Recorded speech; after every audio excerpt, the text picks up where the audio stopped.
Good, thanks. That's good to see you. This has worked out well, timing wise. Yes. Yeah. Was it double-sided or not?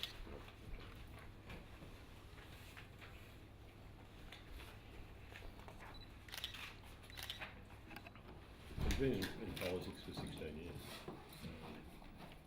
Premier for 2.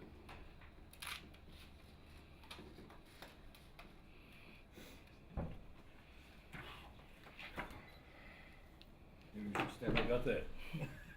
Well, this is the full long-form agreement between PGA and government, enshrining all of the arrangements with the tournament, the Fiji International, to be played this August. As you may recall, the Prime Minister signed an MOU last year, and in the MOU we had said that there would be a long form of the agreement. The MOU is generally I suppose, the introduction to the agreement, setting out some of the general principles, and this essentially in detail sets out the full rights and obligations of PGA and also the government of Fiji. And we also have with it a specific law has been put in place regarding the various incentives that have been given by the government of Fiji in various undertakings we had given. And this obviously creates transparency, so everybody knows exactly what is happening, what concessions, what initiatives are being undertaken or being given to PGA. It also, of course, instills confidence in PGA regarding our commitment to this very, very important event. We believe will yield a very positive, not just publicity for Fiji vis-a-vis marketing for Fiji as a tourism destination, but also in terms of leading to job growth, in terms of increasing a different segment within the tourism industry in Fiji.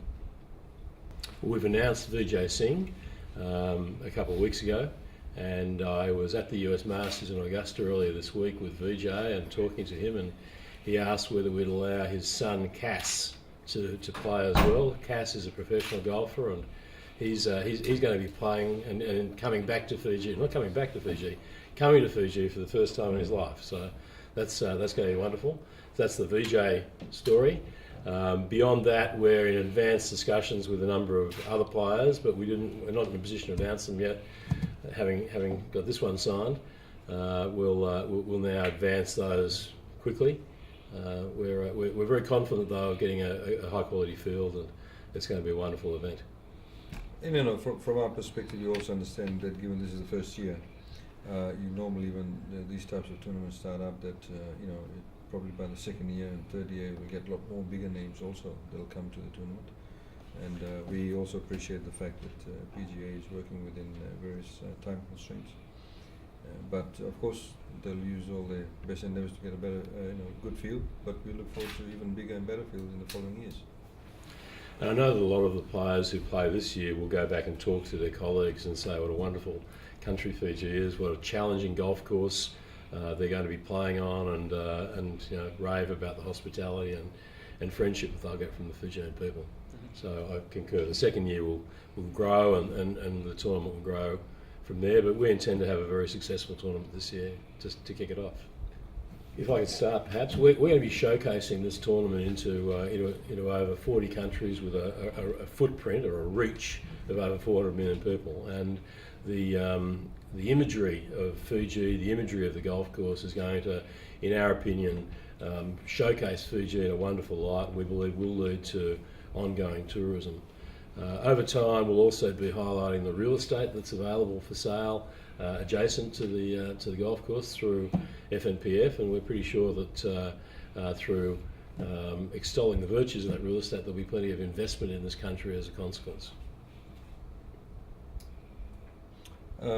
Similarly, we echo those sentiments, and we have done this for a specific reason. We're obviously making a fairly healthy investment in this tournament. We have an agreement that's signed for at least 5 years, and we hope through this tournament also that the marketing reach obviously is quite phenomenal. Getting to 400 million people at one hit is actually very, very good. But also in respect of just lifting up the general profile. And like I mentioned, the developing of a particular segment within the tourism industry. people come to Fiji for honeymoons, weddings, relaxation, school holidays, maybe scuba diving. Those types of segments are developed. We haven't had a very healthy golfing segment developed, and this obviously will help create that. And there are of course other golf courses in Fiji too that people can go to, but you need to firstly position Fiji as a golfing destination, and this is what this tournament will do. As you know that when people do come for a golf tournament, they don't just come on their own. They do bring their fans. They do bring people who may be their fans who they do not know about. They're generally people who follow golf as a passion. And of course, there are people who would take the opportunity to watch the golf tournament and also holiday in Fiji. So I think that's very, very important. And we've already been getting a number of inquiries from New Zealand and Australia of people who just want to come over for the first tournament, where we're working closely with Tourism Fiji to market the tournament to offshore markets to bring visitors in. And we ourselves are going to be bringing well over 100 people, 80 on the broadcast front alone, but volunteers, the players, of whom there'll be more than 100 as well. So we'll be bringing plenty of visitation in the first year of our own. We're the dates are certainly finalised and have been announced. It's August the 14th to the 17th this year.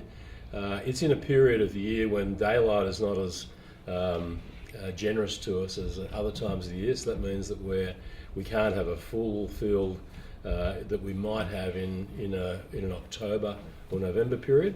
But the field we're working towards is around about 120 players. There are very specific exemption categories for players, a lot of invitations, and we'll be having local Fijians playing in the tournament as well as the invited professionals.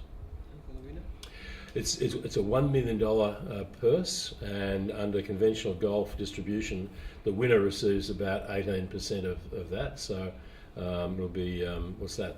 $180,000 US. Okay, Punaka, thank you very much. Punaka.